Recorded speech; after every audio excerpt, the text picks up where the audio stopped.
لا تنسوا الاعجاب بالفيديو والاشتراك في القناة تشجيعا لنا لنستمر بنشر المزيد إن شاء الله.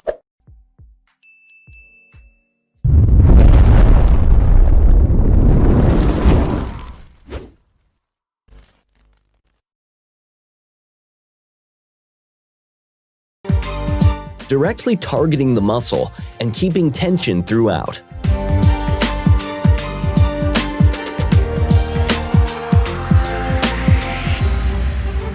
Coming up, we'll show you how to train the hidden muscles underneath the shoulders that help you prevent injury.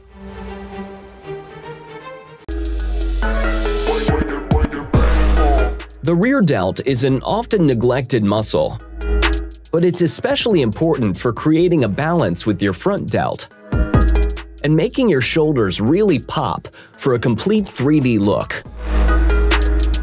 An exercise like seated row can also work the rear delts, but only as a secondary muscle. Target the rear delts directly with flies, like bent-over dumbbell flies. Knees slightly bent, body locked, driving up from the elbows to really hit that rear delt.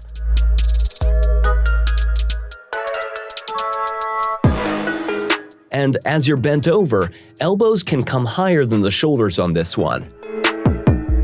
Again, go for more reps rather than heavier weight, helping protect your lower back.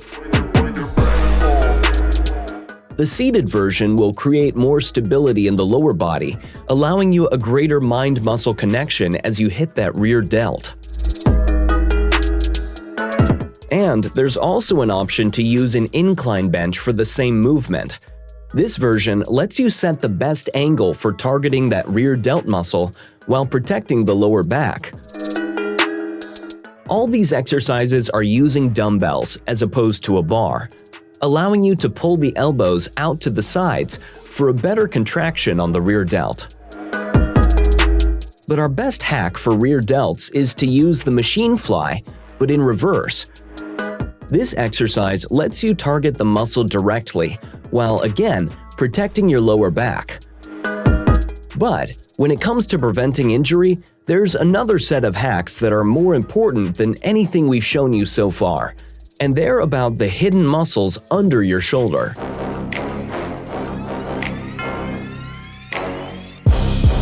The three delt muscles are the ones that make the shoulders pop.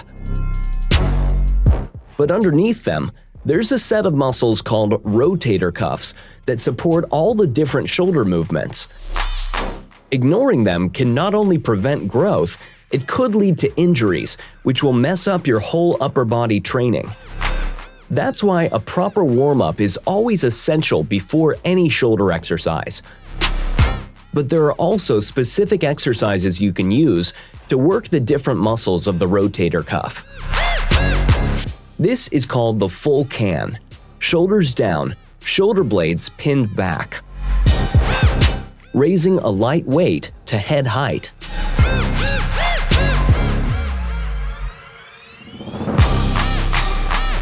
The rotator cuff also handles external rotation. For this exercise, sit on a bench, resting the elbow on a raised knee. Take a light dumbbell up and down, working that rotation movement. Depending on your mobility, you may need to start with a narrow range of movement here, progressing slowly over time. This is a small muscle you're working, so don't go to failure.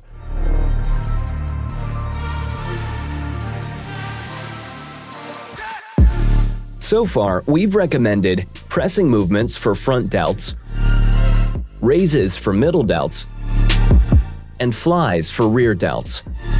Easy to remember for shoulder stay. But our final hack may surprise you.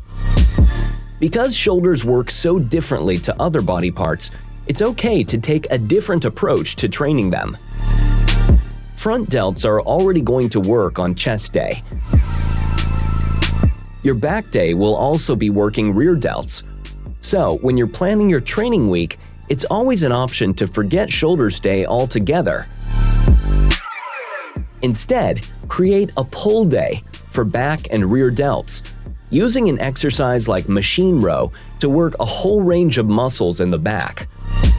Then, go on to isolate rear delts. Your push day can include a big compound exercise for the whole chest. Then, a more focused exercise for front delts. All groups of muscles which work in similar ways. It's an option you can use to mix up your training from week to week, thinking not about separate groups of muscles, but a whole body interconnected system of strength and mobility. So, those are our favorite hacks for working shoulders and the muscles around them.